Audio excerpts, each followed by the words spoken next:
الدورادوی به نام افغانستان.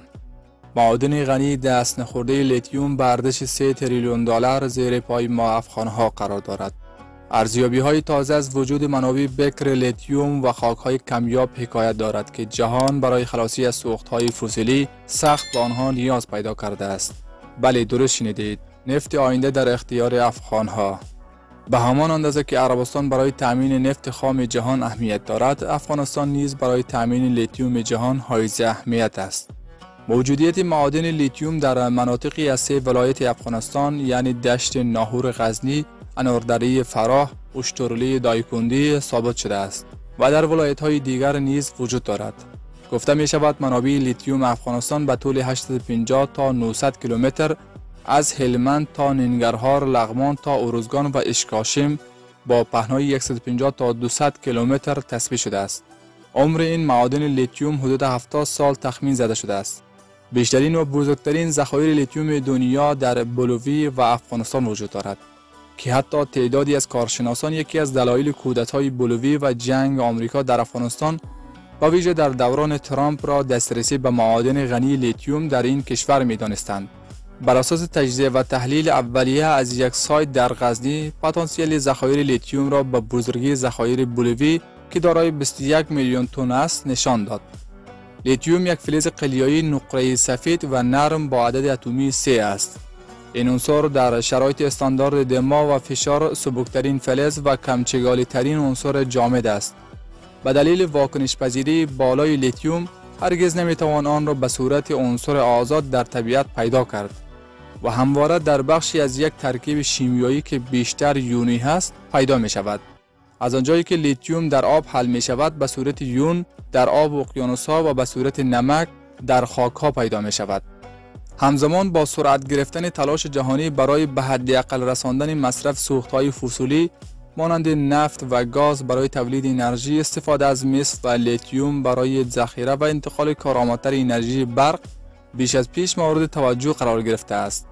لیتیوم به دلیل سبکی، استحکام و انعطاف پذیری در صنایع هواپیماسازی، باتری‌های کم وزن و پر انرژی برای استفاده در پهپادها، خودروهای برقی، تلفن همراه، رایانه‌ها و همچنین این ماده معدنی همراه با سرب آلیاژ را تولید می‌کند که در ساختن بلبرینگ، چرخ‌های قطار، انتقال برق تولیدی، نیروگاه‌های بادی و خورشیدی، داروسازی، فناوری‌های هسته‌ای و غیره کاربرد دارد. لیتیوم اکنون در بازارهای جهانی به صورت فلز حدوداً با قیمت $160 به ازای هر کیلوگرم به فروش می‌رسد. بیشتر عناصر نادر خاکی و فلزات کمیاب برای استخراج به تکنولوژی بالای نیاز دارند و برخلاف دیگر محصولات معدنی در حجم کم و در ابعاد کیلوگرم خرید و فروش می شود که همین امر به علت قیمت بالای آنها و سختی استحصالشان بوده. زیرا فلزی مانند لیتیوم در صنایع مصرف بسیاری دارد و استفاده از آن از سال 2015 تا کنون بیش از 10 برابر افزایش داشته است. اتحادیه اروپا در سال 2020 لیتیوم را به همراه کبالت، گرافیت، سیلیکون و تانتالوم به فهرست رسمی 30 ماده اولیه که از نظر این اتحادیه برای استقلال انرژی اروپا حیاتی تلقی می شود افزود.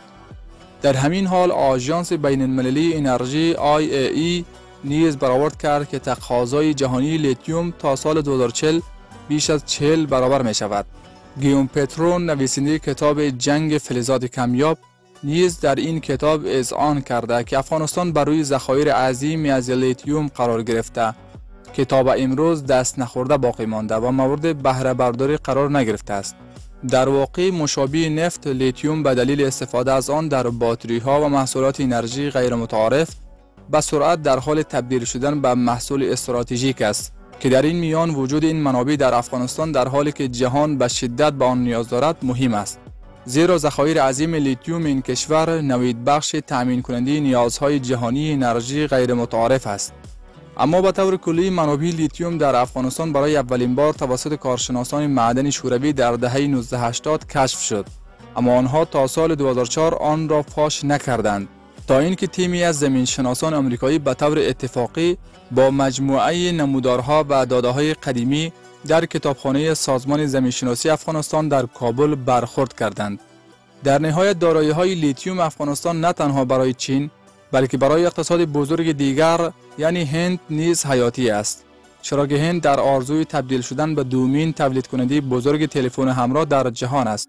بر اساس سیاست ملی الکترونیک که در سال 2019 رونمایی شد، این کشور قصد دارد 1 میلیارد تلفن همراه از جمله 600 میلیون دستگاه برای صادرات تولید کند که این اهداف با در اختیار داشتن لیتیوم ارتباط دارد.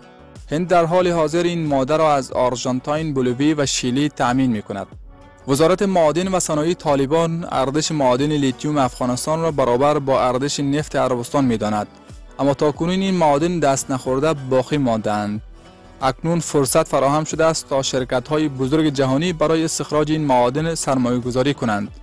استخراج و بهره برداری از معادن افغانستان از سالها پیش با چالش‌های امنیتی روبرو بوده است. در نقاط شرقی افغانستان با اینکه معادن ارزشمندی وجود دارند، کار خاصی در زمینه بهره برداری از آنها صورت نگرفته است و دلیل اصلی آن حضور گروه‌های تروریستی همچون داعش در سالهای اخیر در آن مناطق بوده است. چین از نخستین کشورهایی است که پس از خروج آمریکا از افغانستان و تسلط طالبان بر این کشور رابطه نزدیک با طالبان ایجاد کرد و با ارسال نخستین محموله کمک بشردوستانه به افغانستان ارتباطش را با طالبان تحکیم نمود.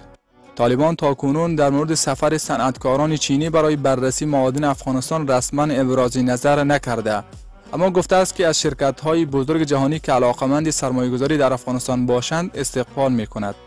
حتی قبل از تسلط شورای نظامیان طالبان بر افغانستان، چین 40% مس جهان، نزدیک به 60% لیتیوم و بیش از 80% خاک‌های کمیاب را در جهان تولید می‌کرده و از این منظر بیراه نیست که پکن از این گروه شورای نظامی حمایت کرده، چرا که روابط حسنه با آنها می‌تواند دسترسی چین به منابع غنی افغانستان را هموار کند. چین برخلاف غرب انعقاد قراردادهای تجاری خود را بر رعایت اصول دموکراتیک و حقوق بشر مشروط نمی کند و همین امر به جذابیت افغانستان برای پکن افزوده است.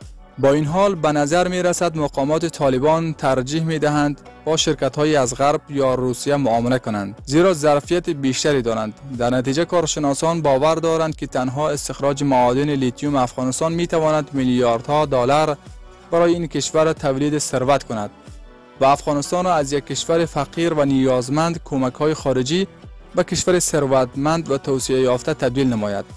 اما بسیاری از کارشناسان تاکید دارند که تا زمانی که ثبات سیاسی و امنیت بلند مدت در افغانستان برقرار نشود، الدورادوی به نام افغانستان نمیتواند به زمین بازی ژئوپلیتیک برای انتقال انرژی جهانی بدل شود. البته برخی کارشناسان نیز معتقدند که افزون بر ثبات سیاسی و امنیت، عدم وجود زیرساخت‌های اولیه و توسعه یافته در اقلیم کوهستانی افغانستان میتواند توجیه اقتصادی بخشی از سرمایه‌گذاری‌ها را از بین ببرد و حتی در عمل استخراج منابع معدنی افغانستان را گرانتر از سایر نقاط جهان کند. پروژه‌ای که آمریکا برای توسعه و ایجاد ظرفیت در بخش استخراج معادن افغانستان در سال 1382 راه اندازی کرده، شکست خورد که بیش از 962 میلیون دلار سرمایه‌گذاری کرده بود. علت آن فساد گسترده، استخراج غیرقانونی و نبود زیرساخت‌های استخراج میباشد.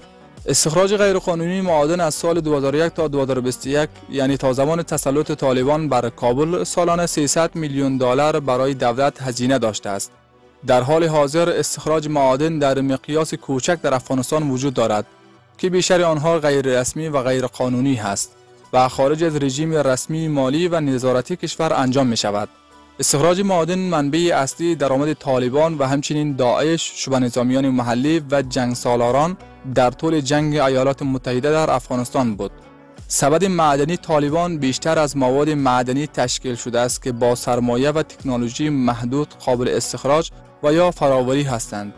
سنگ‌های قیمتی و طلا توسط معدنکاران صنایع دستی و در مقیاس کوچک از ذخایر سطحی یا نزدیک سطحی با استفاده از فرآیندهای نسبتاً ابتدایی استخراج می‌شوند.